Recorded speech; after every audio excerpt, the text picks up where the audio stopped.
Yes, we're online. Red Corner ZA. Welcome, everyone. The best football banter on the internet. Here we go. Please remember to like and subscribe. Red Corner ZA on all the socials. Our usual producer is a man down today, but we have the rest of the crew online, ready to get into the usual Man United biased sprinkle of reviews and previews. But you know how it is here on Red Corner ZA. We welcome all of the outsiders as well. So welcome everyone. Outsiders. All the outsiders are from high up in the league, yeah? From high up in the league. Yeah. We're looking down right now. Thank you. That's it. Yeah, welcome everyone. Thanks for joining. And to all of our loyal viewers and subscribers, please continue to follow, like, and subscribe, and comments always welcome as well. So for today, we're doing a bit of a Premier League review and preview, looking at some past fixtures from the week and looking forward to the weekend, and also a bit of general chit chat here and there, looking at some transfer happenings. So let's kick it off with some of the week's results, starting off with the biggest results of the week. The biggest result of the week, I think, that Man United's resounding 3-1 victory over Southampton. So I think we need to start. I think we can start with James there. James, let us know your feelings. You know, how did you see that game playing out?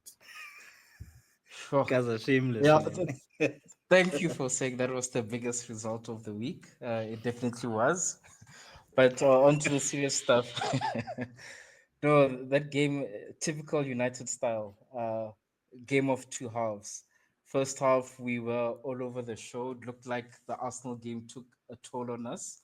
And as usual, as according to the script, we concede on a set piece, on a corner. But I have to give hands out to Onana. If it wasn't for Onana, we should have been 2 or 3 down. But the man was on form. I think probably you saw Bayendia's performance against Arsenal, and it's like, you know what? I need to also pull up my socks, or this man is going to take my jersey.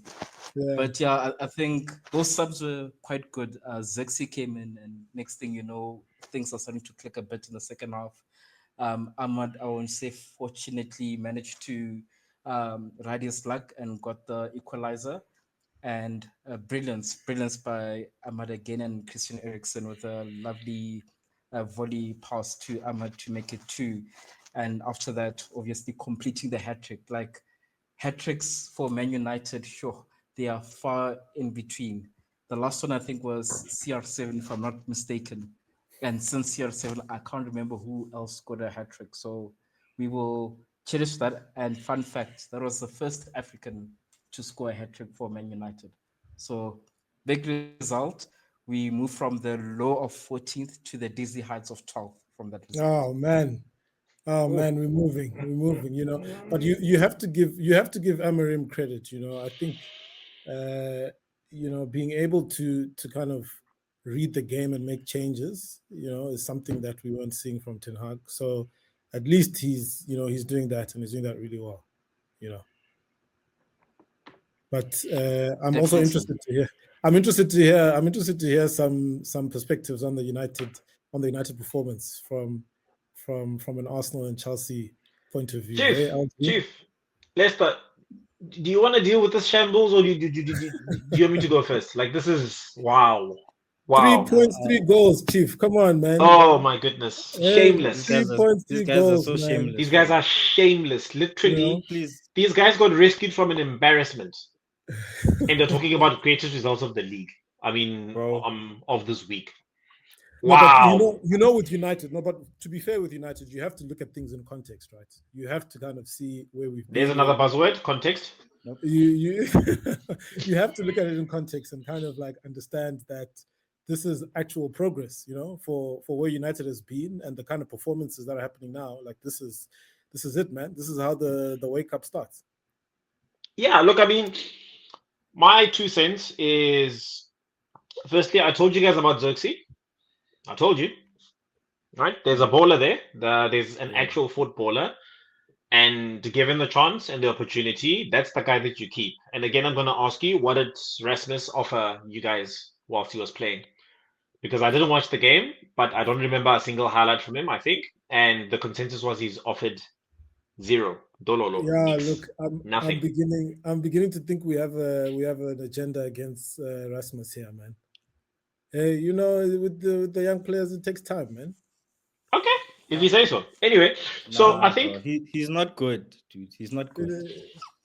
It's that simple. He's not good, fam. Yeah, that's what I've been saying. But hey, the jury is out for me. The jury is out for me. I'm gonna give him a chance. But he tried. He tried. He tried to do what? Tried. To do his job. He tried. Yeah, he tried to do his job, hold up play, link up play.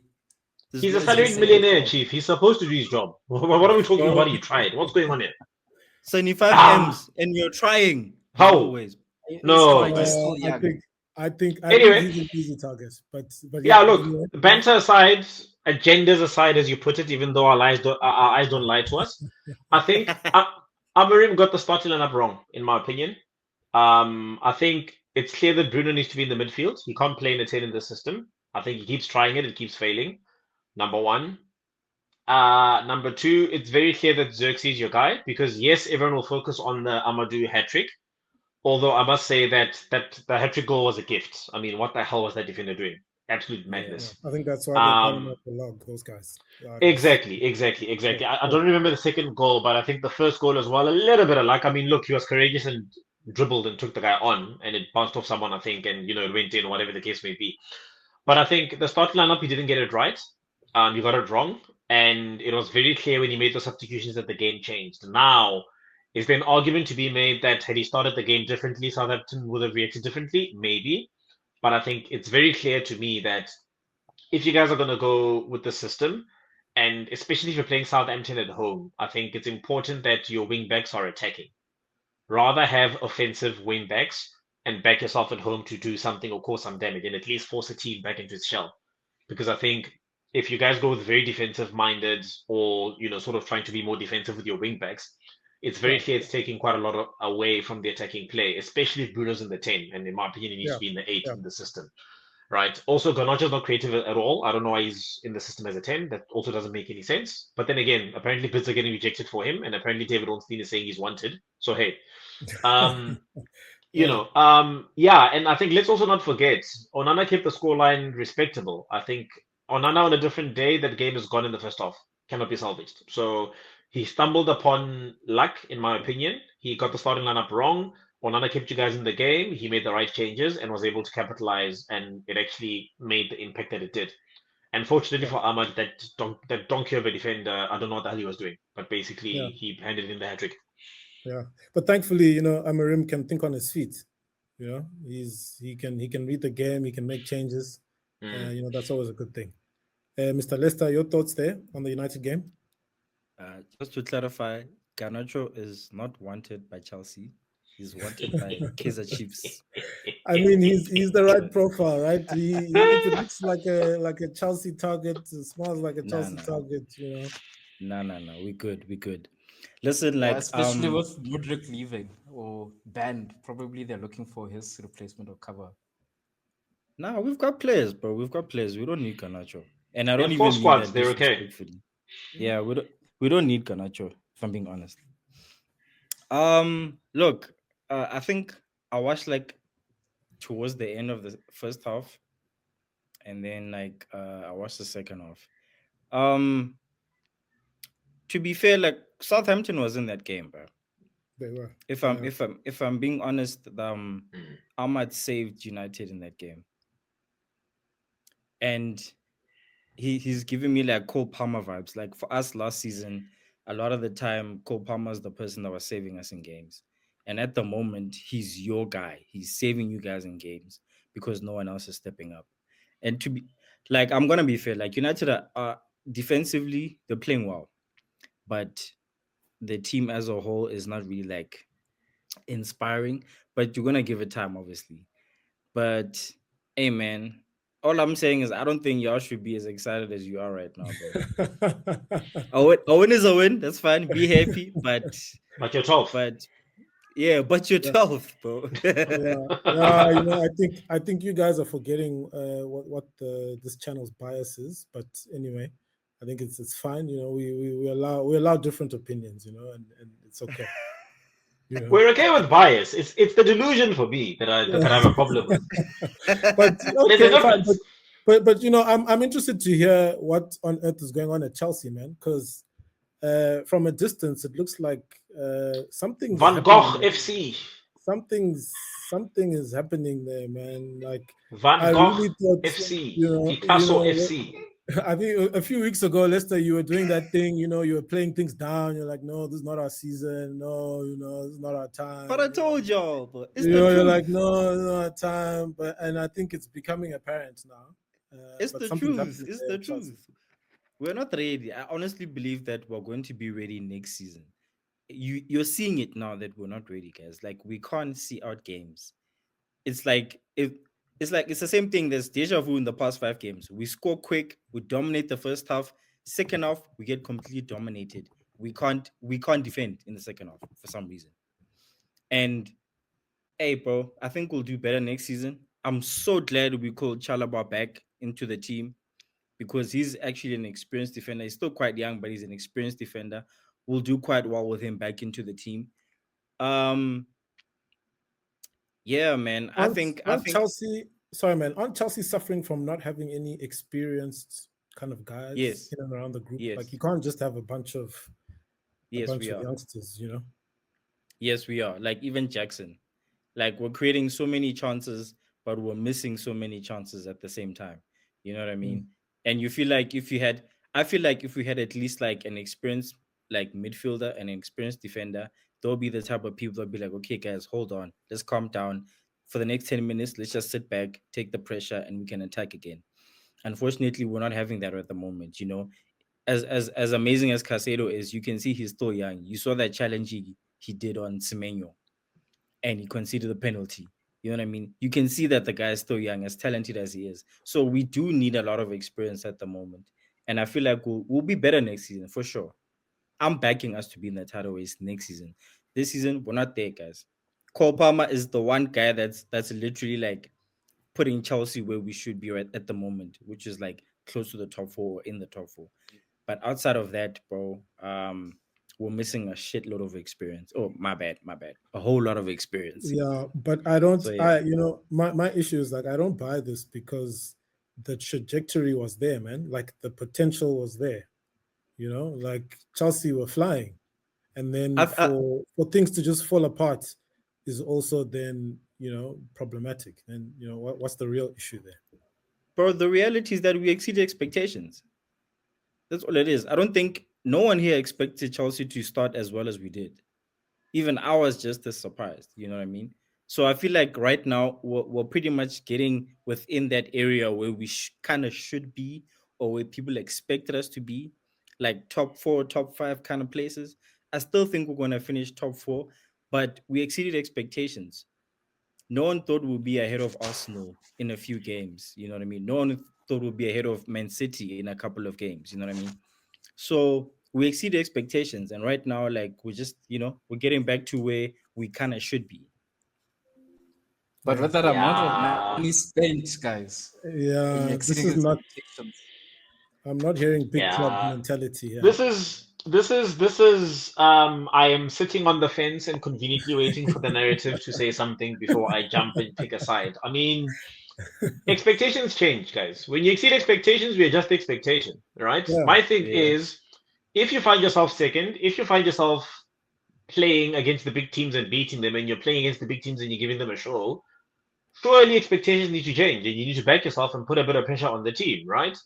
I guarantee you right now, if Chelsea did not draw as many games as what they did, and they were up, and they actually closed the gap on Liverpool, Leicester would not sound the way that he is right now. You would not be talking about, I'm not expecting anything, only next season, whatever. If Chelsea navigated this period, and then let's say they were 2 points behind of Liverpool, or God forbid, tied on points with Liverpool, or maybe slightly above Liverpool, we wouldn't be hearing this nonsense. We'd be hearing, hey, Arsenal, what's wrong with you? Yeah? We'll be hearing what phase is Maresca in. That's what we will be hearing. So for me, it reminds me of when Arsenal were 8 points clear in Jan, and our clown of a CEO said that the aim for Arsenal this season is top 4. When we were 8 points clear at the top of the league. It's reminded me of some of that. You are there. You're in amongst the running. And I would have expected mighty Chelsea with their standards to be like, guys, actually, we've clicked. There's no excuse now. Let's keep progressing. We can only get better from here. Yeah, you need to remember who you are, man. You're a big club, you know? Yeah, but we're rebuilding. We're in phase 1 right now. What phase are Arsenal in again? We'll get to Arsenal, don't worry. Exactly. Yeah, we'll get to Arsenal. James, can you give us can you be a voice of reason here on this Chelsea situation, man? Well, with the game that I saw, I'm just still sticking to the fact that I think the guys look tired in the second half. It's like they dominate the games in the first, as Lester mentioned, but then they start to fade. And maybe that's the thing of, do they need that experience, or I wouldn't know what is actually missing with them. But the main thing I just see is they start to fade until something clicks. And at the same time, probably over-reliance on Cole Palmer. Besides him, where else are the goals coming from? Because 1 week it's Nicholas Jackson on fire, then next thing is, Sancho's back. But yeah, looks like over-reliance on Cole Palmer as well. Yeah. To be fair, yeah. I would say that we don't over-rely on Palmer. I feel like our wingers don't score enough goals. Jackson scores goals and Palmer scores goals, but our wingers don't contribute enough. So if our wingers don't contribute, the goals can only come from Jackson and Cole Palmer. What happened to Madueke, guys? He scored a hat-trick just the other day. What's going on? Yeah. Early days, bro. Let's not chat about Madueke. Yeah, no, but I think it's clear. It's clear that Chelsea fans, you need to stop sitting on the fence, man, and say what? It like it is, say it with your chest, man. Have chest. And be delusional. No, have chest. Demand more from your team. Have standards. Just tell us, like, what are you seeing here? Let's, because you know the thing is, when you miss an opportunity, man, like when you find yourself in a situation where you put together like a good string of results, and then you just fizzle away. That's a missed opportunity, man. When next are you going to get that opportunity? Next season, there's no knowing what happens next season, man. Next season, Man City's back. That means Chelsea's down a spot, So once you're in, you have to be in. Look, I hear you, Ne, but I think I would rather prefer this trajectory than us winning the title immediately. Playing it safe, in other words. Yeah. No. It makes far more sense than to gradually get better, as opposed to just slapping everyone up and then you just go down from there. Arsenal have ruined modern football with this trust the process crap, no? Yeah, but look, I hear you, Lester. Lester has a point though, because actually, LG, when you were talking last week before the Tottenham game, I thought you were being quite arrogant about Spurs. It's Spurs. How? When you it's the history of the Tottenham. How? And I was like, oh, this man, like, I was like, wow, man, like, where do you get the nerve? It's the history of the Tottenham. But you came right. Up. You came right, man. Yeah. I mean, guys, it's Spurs, right? It's Spurs. That's all I can say. It's Spurs, right? The only time they've ever really had our number for a season or two was with Harry Kane. Outside of that, what have they done? They've done nothing, number one. Number two, the most that Ange has ever done to us was get a draw. Ever since that, we've been slapping him up. Fixture after fixture after fixture after fixture after fixture, irrespective of our form. Fixture after fixture after fixture after fixture. I don't have an attack. Fixture after fixture after fixture after fixture. They're rubbish. Spurs are rubbish. I mean, they've gone how many years now without a trophy? Like 16 or something like that. They're rubbish. Absolute trash. I'll never ever be threatened by Spurs. I'd rather be arrogant and have to eat humble pie than to walk into a North London derby and not be confident. I don't care what form we're in. Chief, I don't have Bukayo Saka. I don't have Gabriel Jesus. I have a donkey up front in Kai Havertz. Trossard has been absolutely awful. Martinelli's been absolutely awful. I have a DM in Declan Rice or in 8. I don't even know what he's playing right now. That's crossing the ball in with a broken toe. I have Thomas Partey, who's, injury prone to some degree. I have a Timber as well who's somewhat injury prone. I have a Gabriel who has a bozo moment every now and again, and I have a cocky goalkeeper in David Raya, and I don't even know who my left back is because my left back right now is a midfielder. Even with all that being said, Spurs are trash.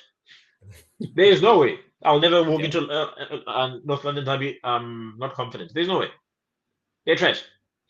They are trash. And on top of that, I mean, we beat them 2-1, but it could have easily been 5. Yeah, no, Spurs are in trouble, eh? Spurs are in some serious trouble. Big Ange. But do you guys think he survives to the end of the season? Well, Daniel Levy said after getting knocked out of a tournament that we have our Tottenham back, we have our Spurs back. That's what he told the fans. So I don't know. He doesn't have standards either himself. So, but he is entertaining though. As in it's up and down is entertaining. 1 week hot, next week cold. Yeah, no, definitely. Yeah. So that was So I thought that was interesting, man. Just the way Spurs did Spurs things. Spursy. So what do you read into Arsenal beating Spurs? Because I still see Arsenal in the title race, man. Or I think they should be. Look, we are in the title race by virtue of the fact that we are second, right? And by virtue of the fact that the gap is only, I think, 5 points now, something like that, or 4, I'm not sure. So mathematically, we're in it. And if you look around us, what other team is there, right? I mean, we have Chelsea fans that aren't confident that Chelsea can challenge. Nottingham Forest, I know they're doing well, but I think we're all leaning towards we're all erring towards the side of caution by saying that, look, it's probably temporary for them. They'll fall off at some point. So other than Liverpool, it is only really Arsenal because Man City have fallen completely off a cliff, right? So we're in the title race just on default of that. So I don't think this North London derby for me makes me change my expectations or hopes about where Arsenal goes this season. My concerns have not gone away because I didn't win because I was brilliant. I won because Spurs are trash. That's it. That's the only reason why I won. Spurs are trash. Right? Those same players that all of a sudden know how to score didn't know how to score against other teams. And I mean, we could see by the host full of missed chances that we are trash. And the chances that they missed as well that they are trash. So all my concerns are still there. I haven't seen Odegaard go up against a tough midfield and have to figure it out. I have not seen a Thomas Partey under pressure. I have not seen a Declan Rice under pressure. And I've not seen our attack have to do something absolutely super creative or pull a rabbit out of their behind to try and do something to get a goal. I haven't seen them do that against a tough team or a tough opposition or tough fixture yet. So, yeah, North London derby, yes, morale-wise, it's a derby. It'll get the spirits up. But I will need to do a whole lot more before I think that or get any confidence about winning it. But are we in the title race? Mathematically, we are. No one else is as close as Liverpool, even though I think Nottingham Forest actually might be above us. Sorry. That's time to be corrected. But, yeah, they're going to fall off at some point. So it's just us and them right now. Have Arsenal become Saka FC? We are Saka FC. It's not a question of who becomes Saka FC. We are Saka FC. Okay. That's just a fact. 700 million spent, and we are a one-man team, and the one man that we're relying on came through the academy, so we spent nothing on it.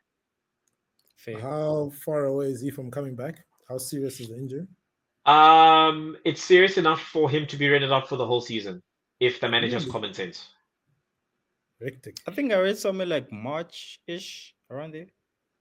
It's a level 3 tear. I hear that that's very bad. Like, you'll never be the same player again. So, yeah. The reason why I don't want to rush him back is because I know that we're going to try to rely on him and depend on him again. And I don't know what that's going to do to him, honestly. So, in my mind, he's out for the rest of the season. We're supposed to be doing something in the transfer window about it. Fair. I hear it. Yeah. But look, interesting fact that I picked up from that game. Apparently, Leandro Trossard has more goals against the top 6 than Eden Hazard. And there was banter about going up if Trossard is probably a bigger GOAT or is going to be a GOAT in the EPL since he has outscored Hazard now against the top 6. Chief, you can't be serious. We're comparing Leandro. I'm recycling banter I'm seeing on the web, hey? The numbers don't lie about Trossard now. But Trossard always seems to turn up with a goal, man. That makes sense. He always seems to just show up at the right time, that guy. Guys, we live in an era of football fans that unfortunately are just young, dumb, and naive or something. How on earth, how is Hazard in any way, shape, or form in the same conversation as a Trossard? Is it because they're Belgian? It's illegal. It's illegal. Should be legal. Like, I don't understand. It's similar to this whole Henry Salah comparison. What are you talking about? It's not just about numbers. If it was about numbers, then Zidane is nowhere near one of the best players that we've ever seen.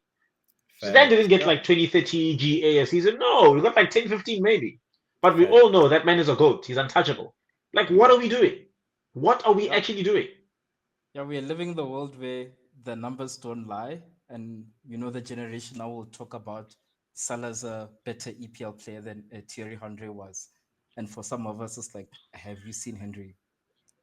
Guys, Henry, he dominated the league.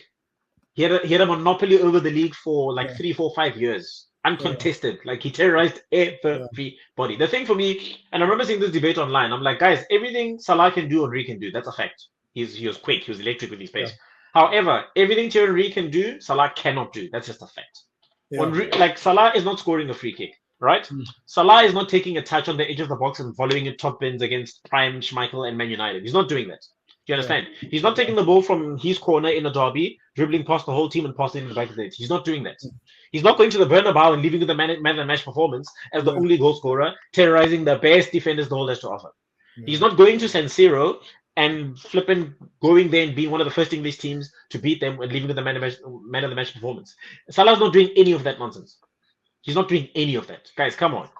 Yeah. Hazard. This is, but then, looking, talking about Liverpool, the reason why I think Arsenal deserve a shout in this title conversation is because Liverpool is not that intense right now. Like, the team Arsenal is chasing actually isn't that daunting. Like, Liverpool dropped points again this week, and again, if Arsenal is Saka FC, then Liverpool is Salah FC, man, and that's why he's holding them to ransom, right? Because he knows that he's all they have right now. So I think for me, the difference is Liverpool have a manager that is not afraid to risk going for the kill and winning. Whereas our manager, Arteta, tries not to lose or guarantees that we don't lose. That's the difference, right? That's number one. Number two, yes, they are Salah FC, but they have multiple contributors towards the goals, right? If Salah's not on it, there's a Diego Jota that might step up. If both of them aren't on it, Darwin Núñez might all of a sudden know where the goal is and score, right? There's a Szoboszlai who might do something. There's a McAllister who might do something. There's a Gakpo who will pull a worldie out of somewhere. They have match winners. They have guys that have that X factor that can actually do something in the game. So even if Salah's having a poor game, they're not losing. They're just not losing. And he actually goes for the game. He goes for it. Yeah. For me, I feel like that's exactly why Liverpool will win this league, bro. They have too many like match winners. Like if someone's off, there's gonna be someone in that comes in and scores a goal. So as much as they are Salah FC, they're far too much quality, bro, to slip up. Really? I'm not seeing it, man. I'm not seeing it, especially relative to the Liverpool teams we've had, in the past 4 or 5 seasons. This is not peak Liverpool, from what I'm seeing, and I think they're there for the taking. And sure, they still have like the contributors, the guys making goals, but they're vulnerable, man. Like, they're really vulnerable right now. Who's taking advantage though? Arsenal.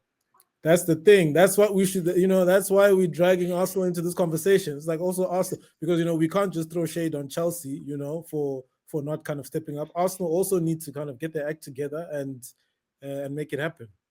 I mean, dude, if you're looking for an Arsenal fan to hold Arsenal accountable, I'm probably one of a few. I don't play this delusional nonsense of thinking that we're untouchable.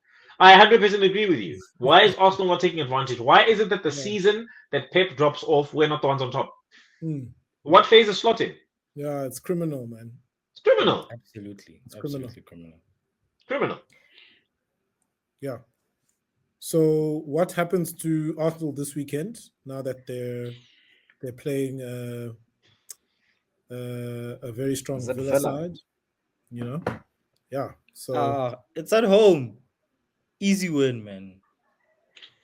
Okay, not easy, but it's a win. It's a win. They'll get a set piece, 1-0, game done. Stoke. Exactly. 100%. 100%. I don't know. All they need is just a set piece or two, and that's it. Game done. Match set. See, here's the thing. Did you guys watch the first leg between Villa and Arsenal? I don't think Villa are going to surprise us here.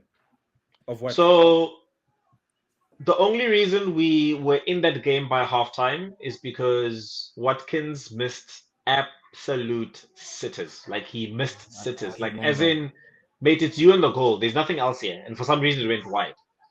Do you understand? So, it was a Watkins who did not have his shooting boots on.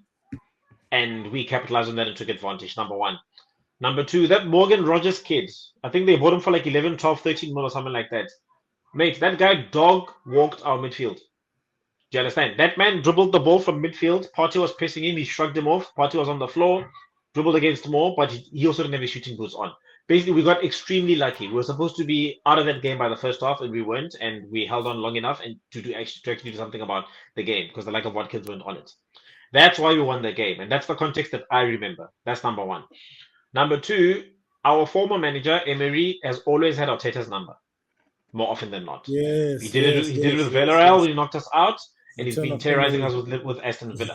And Aston Villa now, it seems like Watkins is somewhat getting back on form. There's a John Duran now who's come out of nowhere, and he's slapping balls, top bins, left, right, and center. Yeah. Morgan Rogers is only getting better, and he's dribbling past everyone. And again, we're dealing with an experienced manager who has the know-how and who can actually coach, right? So it's not a given that we're going to win, right? We're not going to see a Spurs rock up at the Emirates. They're probably going to be a lot more organized, unless if he goes with his high line still and we take advantage of that. But I'm not confident, simply because I know the thing that Emery has over Arteta, and I know that first leg we didn't walk them. We got lucky. They missed sitters. That's the only reason why we're still in that game and had anywhere near a sniff of a chance to win it. And we got like two chances and buried them. I reckon you're gonna win. The only way you won't win is after 60 minutes. If it's still 0-0, probably that's when fatigue might kick in, because I'm still thinking about the FA Cup, the tied legs. That's the only way I can think of you guys losing. But at home, I'm sure you're gonna dominate possession. I am sure you're gonna take advantage of a set piece. And I hear what you're saying, yes, but probably they would manage the threat that you guys possess. But I do see Arsenal scoring a goal or two. It's just a matter of does it come in the first 60 minutes or not. And obviously Villa will start going to the game. Yeah. The problem with Arsenal and goals is who's going to score the goals, man. I was about to ask the exact same question. That remains the question. Who's going to score these goals for Arsenal, man? Gabriel. Trossard is scoring. He's a top goal scorer, by the way, Gabriel, I think. Exactly. Embarrassing. Why did Arsenal let go of Eddie Nketiah, man? What is the story? What is the story there? I have a bigger question. Why did we decide to sign him up to a new contract to give him the King's shirt? That's a better question.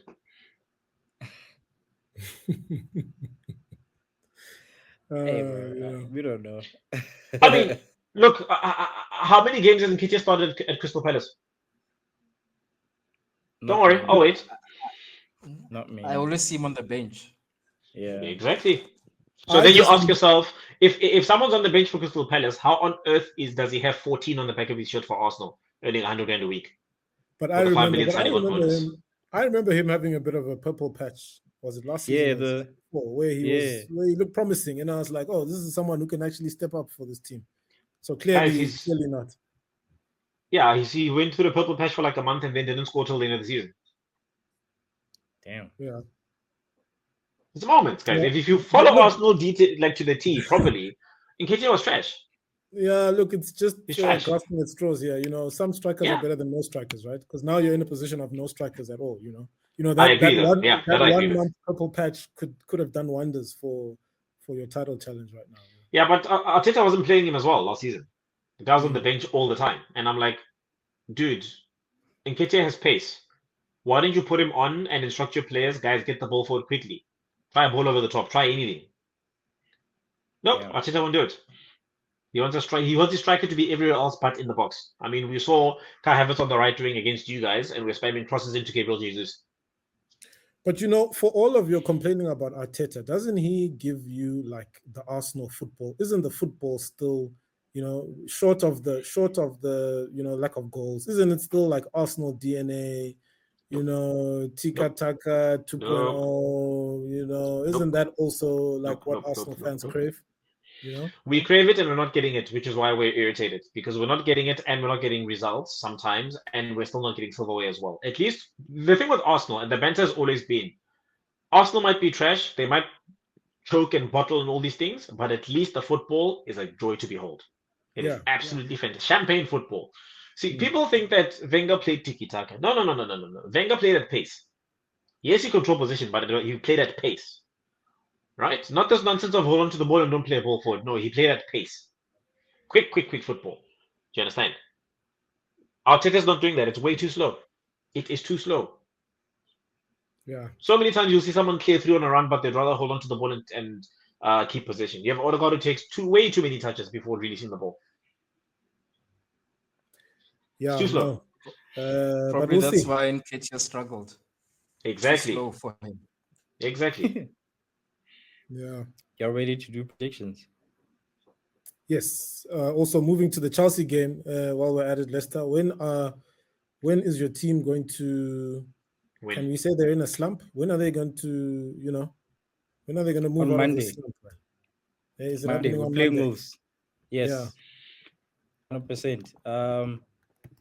I'm calling a young 2-0. I think Cunha is still suspended. I'm not sure. Let's hope so, for your sake. Yeah, I do. I really do. I really do hope he's suspended. I think it's going to be a young 2-0. Young 2-0. Jackson and someone scoring. Probably Palmer, right? Yeah, probably. Not Reece James again. Reece James might just get injured, bro. I don't even know. I don't trust that guy right now, bro. So, yeah. What y'all think? What's going to happen? I haven't watched Chelsea or Wolves in quite a while, actually. So I can't really tell what I think is going to happen. Obviously, I've just seen results of the drop points, so I know that Chelsea aren't on it. Will Chelsea get a goal at least? Definitely. I don't think you guys have gone goalless recently. It's always a thing of you're not scoring the goal to win the game. You're not scoring enough, but you're definitely scoring. Did Wolves sack their manager? I think they did a couple of weeks ago. Yeah, they have a new manager. Yeah. How has Wolves been playing with this new manager? They've only won one game. Yeah. Okay. If that's the case, then I can see. I think Chelsea will win that game. I think, and I think they'll sort of knock themselves out of that slump. Scoreline, not too sure if it's going to be like a 2-0, 3-0 or whatever. I'd say 2-1. I think your guys' defense is not as airtight, so I'm expecting at least a concession of at least a goal. So I'll say 2-1, Chelsea. Okay. Yeah. 2-0 sounds right about right. I just need to check if Cunha indeed is playing or not, because I only see him as a deciding factor. But other than that, Chelsea should win that game. Yeah. Chelsea should win because after Wolves for Chelsea is Man City. That's like a nice, tasty mid-table clash there, Mid-table. How long have you been sitting on that one? That's a nice mid-table. So I think you need your points. I think Chelsea need to get their points, so they shouldn't have any issues. So if Chelsea and Man City are mid-table, what are you guys? Thank you. Just the other week, just the other week, United were closer to the bottom than they were to the top. So exactly. We just take it game by game, man. You see, game by game, but once to talk with bare chest here.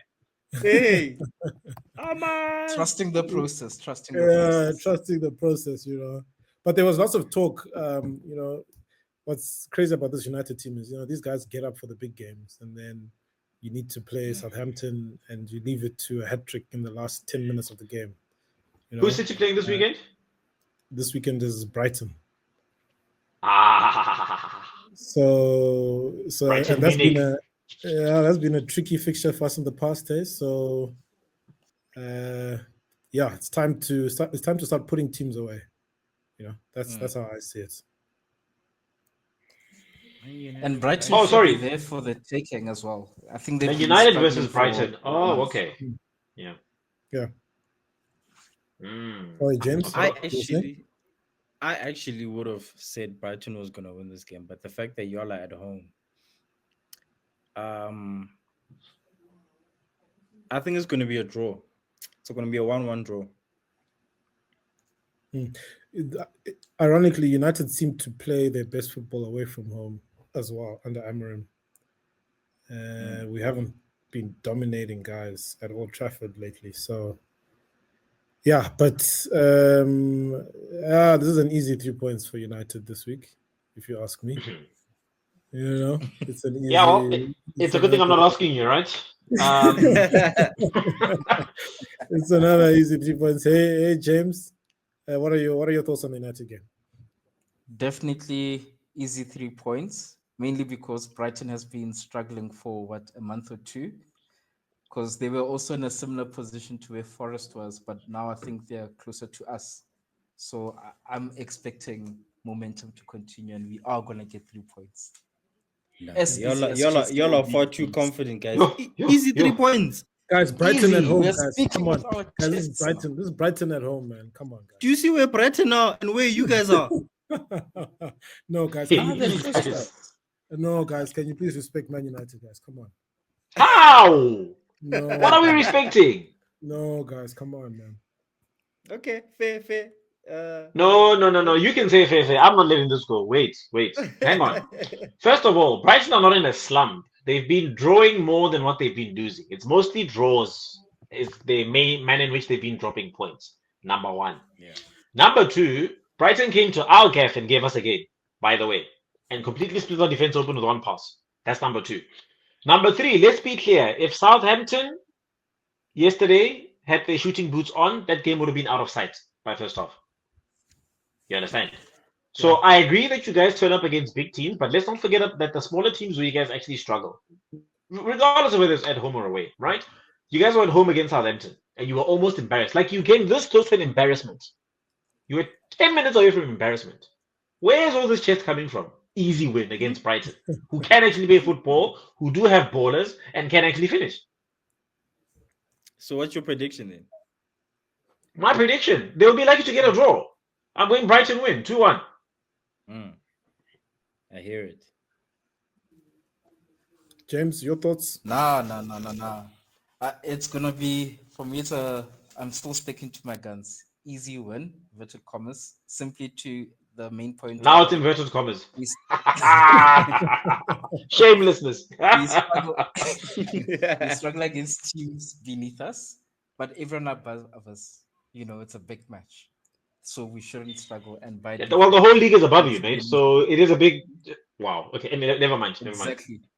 Exactly. So Southampton will struggle, but at Brighton we shouldn't struggle because they'll be playing into our hands. They'll dominate position. That is fine because I can see the way we play. We are not used to controlling games position-wise. Yeah. We are used to creating moments, and those moments are where we score. So Brighton can have the ball, play their lovely football, but as long as we are creating our moments, I still see an easy victory for us. 2-0 still.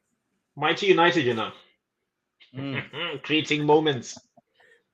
Yeah, but look, but when you look at these games, when you analyze them, it is also about how the performances have been trending, beyond just league position, and when you've for United dealing, stepping up against Liverpool, putting in a performance against Arsenal, and then beating Southampton, regardless of how long. Sorry, avoiding embarrassment against Southampton. Let's get that right. That's speaking to an upward trajectory. Yeah, so that's how I sometimes look at these things. Is you have to look at the kind of the bigger context of things. So in the context of United's last 4 games, it's time for us to start winning consistently, and I think we'll start this weekend. Yeah, Man United biased here indeed. Why not? But another team that is also a bit confusing this season is Man City. I never know what to think anymore about Man City.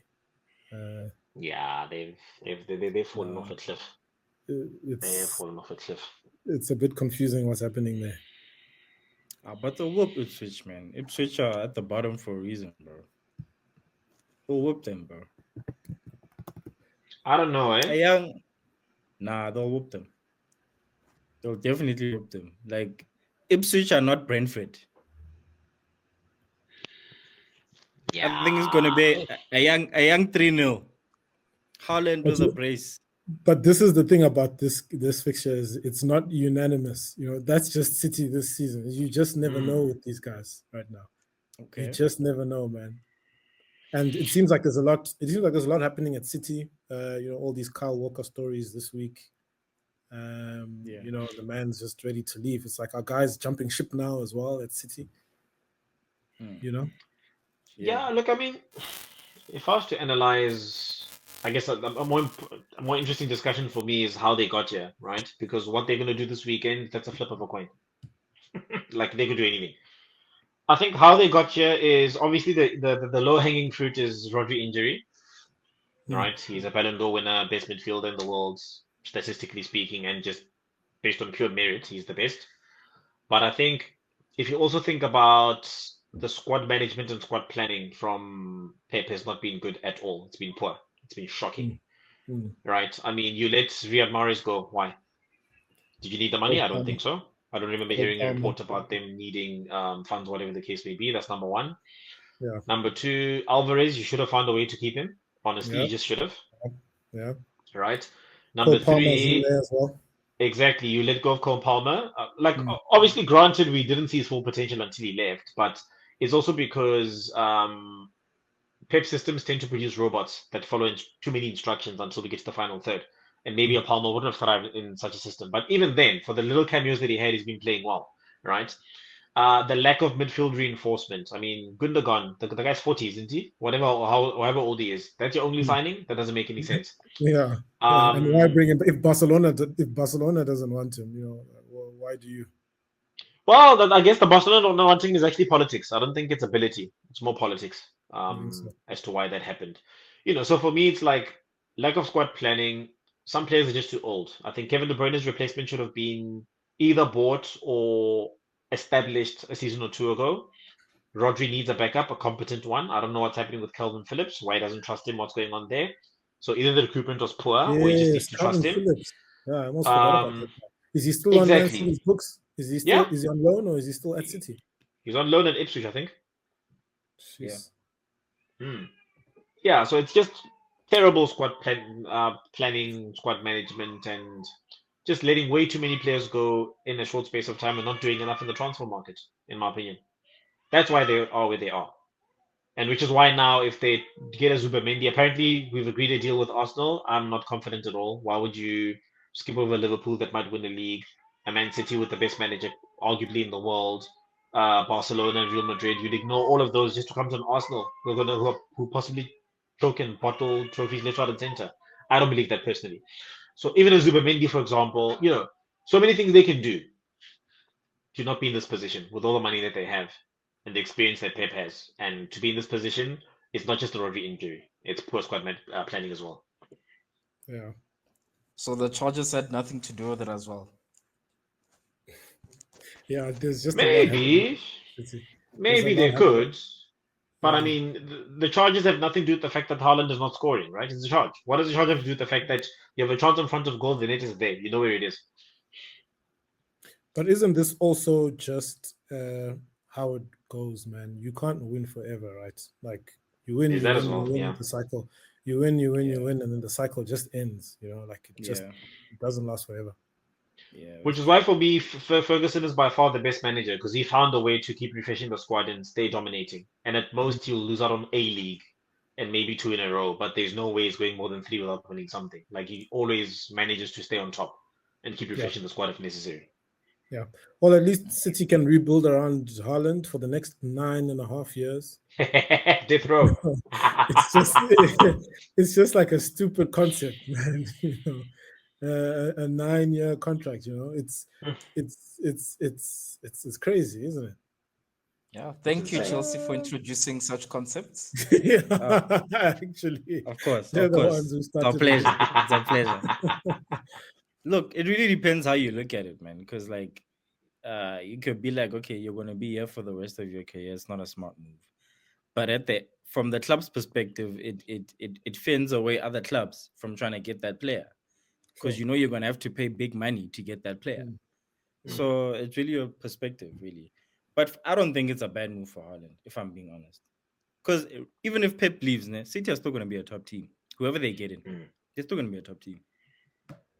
Yeah. Yep. And Haaland is a generational type of striker. Exactly. Yeah. You don't get to a City, change philosophy and sell him. No chance. Because, I mean, he's been conditioned to this tiki-taka type of football, but we all know if a coach gets in there right now and says, guys, rock and roll football, over the top, let's go. That's how he scores his goals, actually. The most of them. Yeah. That's what he was doing at Bayern and Salzburg. So, generational striker. You don't get rid of him. I'd be very surprised if he doesn't win a Ballon d'Or within the next 10 years. I wouldn't be. I wouldn't be surprised. Personally, he's too good, bro. His numbers are too crazy. His numbers are too crazy. Numbers on Ballon d'Or now. He's doing Messi Ronaldo numbers, bro. Nah, okay, so yeah, fair enough, but he's a limited footballer. Yeah, very limited footballer. He only has one job, and that's to score goals, bro. He's not supposed to be Ronaldinho. Yeah, he's just supposed to score goals. Probably the most valuable, player in a squad is a striker, right? Just probably also because of how scarce they are. A guy who scores 30 goals, they're so few and far between. So, yeah, but there's a reason why Thierry Henry made it into the Hall of Fame before Alan Shearer. It's not just numbers, guys. You can't be that limited a footballer. And by the way, Shearer was not limited. He was a baller, right? Yeah. But I think for me, it can't just be I'm just that padding a whole bunch of goals every season and therefore I deserve a Ballon d'Or. For as long as there's players with ability that are turning games on their head single-handedly, that are creating chances, scoring goals, and doing wonders with the football, I think he'll struggle to win the Ballon d'Or. But then also consider that Haaland does one thing, but at an insane level. So he then scores a ridiculous amount of goals. Yeah, fair enough. And what happens if Mbappe scores 10 goals less than him, but is dribbling left, right, and center and creating goals as well?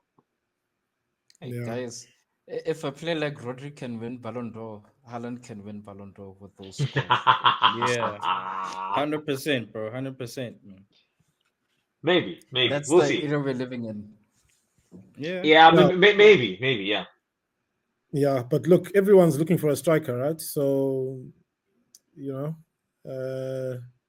who's on the top of let's ask the question of who's on the top of each club's transfer list for January. What is the ideal player for your club in January? In Jan, I don't think we'll sign anyone in Jan. Yeah, I think we're more likely to sell players in Jan. I don't think we'll buy anyone in Jan at the moment. You know what I mean? Chelsea could do well getting someone a bit experienced and a bit cheap, but someone just to kind of come in and just do a bit of a job there. Yeah, but like who, bro? Like our squad is already big. Who we gonna get? Yeah, let's not get into it with exactly. So I think Chelsea's hands are tied there. Yeah. I actually don't think no one here is gonna buy a quality player in January. It's not happening. I don't see it happening. Yeah, agreed. Probably only City. Yeah, City might buy a quality player. Yeah, City got Mamouche. Oh my word! What a baller, dog! Mamouche, yo. Same fit. Serious clubs. Crap, but what a player, dog! What a player, man. Serious clubs. Yeah. James, your kind of transfer predictions? For United, I don't see us doing anything. I would rather wait for the summer because it looks like probably this Rashford cloud is weighing heavy on us. These rumors about Garnacho, Manu, blah, blah, blah. Anyhow, I think rather we wait for the summer and allow Amarim to get exactly who he needs for his system. I don't think January you will find excellent deals unless there's I doubt you'll find a bargain or maybe a loan that we might need. But short gist of it, I think rather wait for the summer than doing anything now. And for the mighty Arsenal, what's in store this transfer window? Linked with everybody, and probably here we go, Rashford on a loan deal of some sorts. In worst case scenario, but permanent. Here's the problem with Arsenal, right? We tried going for Benjamin Sesko, right? Quality. Why would you go for a 21-year-old that has only had half a good season, is not really established as a European giant, as a striker per se? Yes, he looks like his quality, he's got potential, but so do most young and upcoming strikers in the German league, right? So that'll be my question. Why him? And for the price that's being commanded, why not just go get a Gyökeres instead, who actually is banging in goals for fun? Hat-trick here, brace there, an absolute baller. So the type of players we're linked with, and the type of money that they command tells me that I don't think we're going to do 100 million or 80 million or whatever is required to buy a Gyökeres now, right? That's number one. Number two, and if I was Gyökeres, I'd probably want to join my former manager at Sporting, because the chances of him building a system around me that actually works are much higher. Whereas as Arsenal, the striker does everything but be in the box. Right, that's number two. Number three, I think funds-wise we're restricted. I mean, for example, we're talking about Zubimendi in the summer. Why? How is that even You've an got announcement? Merino. But you've got Merino. Merino's rubbish. Rubbish. The fact that the first concrete link or the first concrete confirmation of a transfer that it might actually go through is a summer signing is not a good signs for me. It's not good signs at all. Maybe there's someone has a trick up their sleeve, whatever the case may be, but yeah, I don't think we're getting anyone serious in the January transfer window. We might get a loan deal here and there, and probably the best we probably can or will get is Rashford, which will be poor in my opinion. That's what I think. But hey, I stand to be corrected. Maybe we'll do something for a change in Jan. Yes. Yeah. What's United gonna do, Clem? I don't see United getting involved in the transfer market. I think we have enough players who just need to be coached and taught how to play football. I think for now, just time in the system. Guys like Malacia, Anthony, all those guys can still contribute. If they can just get their act together. So I think that's another approach, right? They always talk about someone being like a new signing. When they've come out from the cold. So hopefully guys like, we have a lot of deadwood, man, especially someone like Anthony, he has room to contribute still. Fun fact, Lesta, how much are you willing to bet that had they lost to Southampton, he'd be singing a different tune right now? Who? You mean Clement? Yeah. Of course he would. Of course he would. Anthony missed a set against Southampton. Like, he slid and he just had to tap the ball in and he just hit him. But Anthony's a bomb anyways, man. No one takes Anthony seriously, guys. You guys don't even take Anthony seriously. I know, man. That's $80 million chilling on the bench week in, week out. It's that Ten Hag era, But Ten Hag must be arrested still for putting Anthony in front of Ahmad. That was very criminal. It's crazy. Yeah. It's crazy. Yeah, but also just it's I don't know if we can still go back and also get Ahmad on the 9-year contract. I know he's just renewed his contract, but the way he's just exploded this season, it does also go to show you that the emergence of this talent takes time. He spent some time on loan, away from the squad, and then all of a sudden now, it takes time. All of a sudden now he just blows up. Sometimes we forget that, in the development of players. Even Jokeres, the guy supporting, he spent a lot of time, in obscurity here, wasn't he? At like Coventry or Swansea or something. And then because he's 19, 21, isn't he? And then all of a sudden, now he blows up and he's a finished product. So that's always something to consider as well. Hey, LG, you're not for trust the process. For trust the process. I've seen trust the process, and if I can urge any fans of any club, do not fall for this trust the process rubbish. Get results now. Obviously, don't make stupid signings that can't be justified, but if there's an opportunity for you guys to get a player, get it in now, right? Because the sooner Amorim gets his players, the sooner his system clicks and gets better. Right now, you're playing with makeshift wing backs, and it's a toss-up between, do I want to be defensively resolute, or do I want to risk it and go offensive by playing an Ahmad, for example, at right wing back, as opposed to a Mazraoui. So you need proper wing backs, because the ideal for me for Man United, if I was the coach, or if I was to say get players, whatever the case may be, it is Xerxes up front. Behind him, I have Ahmad, definitely, and it's a toss-up between either a Kobe or a Garnacho to the left of him, whatever other team that there is, even Mount when he's fit, right? Behind that, I have a Bruno and I have a Ugarte, right? And then on the right, I have an actual wing back. It literally can be anybody, someone that can defend, that can also run up and down and just create width and can cross with their right foot. And on their left, none of this inverted crap of a right footer, get a left footer that can go up and down, like a Malacia when he's fit, right? And a backup wing back, whatever the case may be.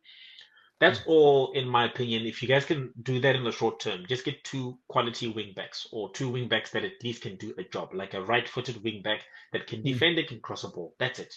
Doesn't need flair and all this other crap. Just like Wan-Bissaka, for example. If you guys let Wan-Bissaka right now, he's doing things at West Ham, by the way, right? If you guys let Wan-Bissaka, you dominate that right wing back position because he can defend. Yes, he's terrible going forward, but all you need is just for him to keep that width and just keep going up and down and marauding up and down and getting crosses. If we had 2 Dalots right now, we'd be in a really good position. But maybe there's still something in Luke Shaw. Maybe there's still something in him there. Clement, find Shane. Clement, find Shane. Maybe there's still something in Luke Shaw. No. Just those twilight years, man. I think there's still something in him. Yeah, he's finished, that guy, bro. I've given Find Shane, Chief. Find Shane. No. We'll see. Out of order. But look, guys, lots to look forward to this weekend. I think we have all of our receipts, so we'll see how these predictions go. Are there any big games this weekend? Man United, Brighton. I think 4-1. Is that the biggest one? 12th. And 7th or 6th. That's a big game. You guys respect us. Guys, any game. Any game that involves Man United is a game of the weekend, guys. No, the big game this weekend is Arsenal Villa. Let's stop. Yeah. Arsenal Villa is the big game because Villa is actually a top 4 European competition contender, and they're thereabouts, and they can actually give us a game. And Arsenal are trying to go for a title, and any drop points obviously devastates us, and any win we claw back the gap. That's the game. Not from 12th to 12th. If you guys win, no, man, come on. LG, do we need to? I think we need to remind you the agenda of the channel. But no, that's fine. And I must also remind you that we are regular contributors, just to make sure that there's balance. Because in case you go too far left, I just need to bring you back and be like, "Whoa, Chief, easy. Too much." Yes, but after this week, I think Champions League comes back and Villa is still kicking it in Champions League, so we have to put respect on their name, man. Exactly. So Arsenal Villa. That's it. I mean, it has a bearing on the title race. Villa's trying to get into Europe. We struggled against Villa. That's the game that everyone's going to be talking about this weekend. All right. And Liverpool played Brentford. Sorry? If Liverpool lose that game, Liverpool played Brentford. Mm-hmm. They won't lose, but if they lose, it changes everything. They have a game in hand, remember? Yeah. but I'm struggling points, But I'm struggling to convince you guys of how vulnerable Liverpool are, man. Look, they're just I'm as vulnerable as struggling to Arsenal, as far as I'm concerned, right? Because we've yet to demonstrate that when they drop points, we take advantage. So far, it's been they drop points, we drop points. Only this time around, they dropped points, and we played Spurs. It was luck of the draw. And like I said, Spurs are trash.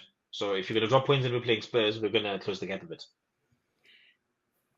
Yeah, and Liverpool don't concede much, bro. Like maybe in the past few games they've been conceding, but they don't concede a lot of goals, those guys. Yep. And they always score. That's a fact. No, I'm not convinced by this Liverpool team personally. I'm just not convinced. But that's no. We'll have this conversation at the end of the season. I get you though. See. I get you. We'll see. But closing remarks, gents. Just some off the cuff thoughts before we wrap up. Mr. LG. I mean, I'm looking forward to the weekend's fixtures. Obviously hoping that Liverpool drops points and hoping that Arsenal can work some magic and win the game. I mean, we are at home. Let's hope that works in our favor. Yes, I hate the fact that we're Stoke, but at the end of the day, 3 points are 3 points, right? If 3 points in set pieces get me the league, I'll take it. I'll bite your arm off for it, right? So yeah, definitely hoping that we can do something. And for the love of all things good, can we just sign attackers? For crying out freaking out. Like, come on, guys. Sterling, Raheem the Dream. That can't be what we're relying on. Come on. You guys are taking a make now. Come on. I mean, Saka's out, Gabriel Jesus is out. What more do you want, guys? Can you please just get a signing? Yeah. Chelsea swindled you, brother. Chelsea swindled you. I can't believe it. Havertz and Mount. Wow. That needs to be investigated on how to sell crap. I just want to win. If we don't beat Wolves, we're in trouble. We're in real trouble because Wolves right now are crap, bro. And then I'm hoping for a meltdown. Either Arsenal or Man United. Any one of them, I'll be happy.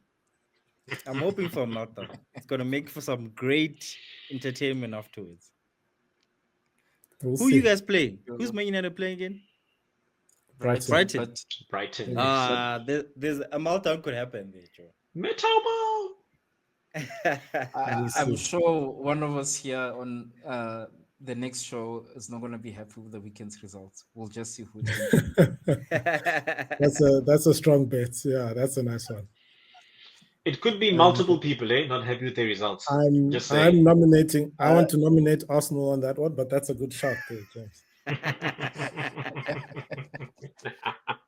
Hey, look, I could be coming back with an "I told you so" because of all the doubts and concerns that I have. But yeah. We'll see. Imagine. No, but I think looking forward to the weekend as well. Should be an interesting round of fixtures, and we'll see how we go. But you don't expect United to disrespect the memory of one of their legends this weekend. R.I.P. Dennis Law, one of United's original, one of that legendary trio of best law. Back when United had standards. Yeah. Back when United, that's probably the generation before. When United was, those are probably the guys who made the legend of United. So just for that in itself, I think United can handle business this week. But we'll see. We shall see indeed. All right. We shall see indeed. We will. Okay. See. Thanks, gents. Another great round of chats. We will do this again after the weekend. Yes, sir. Thank you to everyone who's liking, watching, and following. Please keep on, and we'll see you guys again soon. Red Corner ZA, all socials. Like, share, follow, subscribe. Do the thing, yeah? Do the thing. Yeah. There we go. Cool. Nice one. All right. Cheers, gents. Let's get it.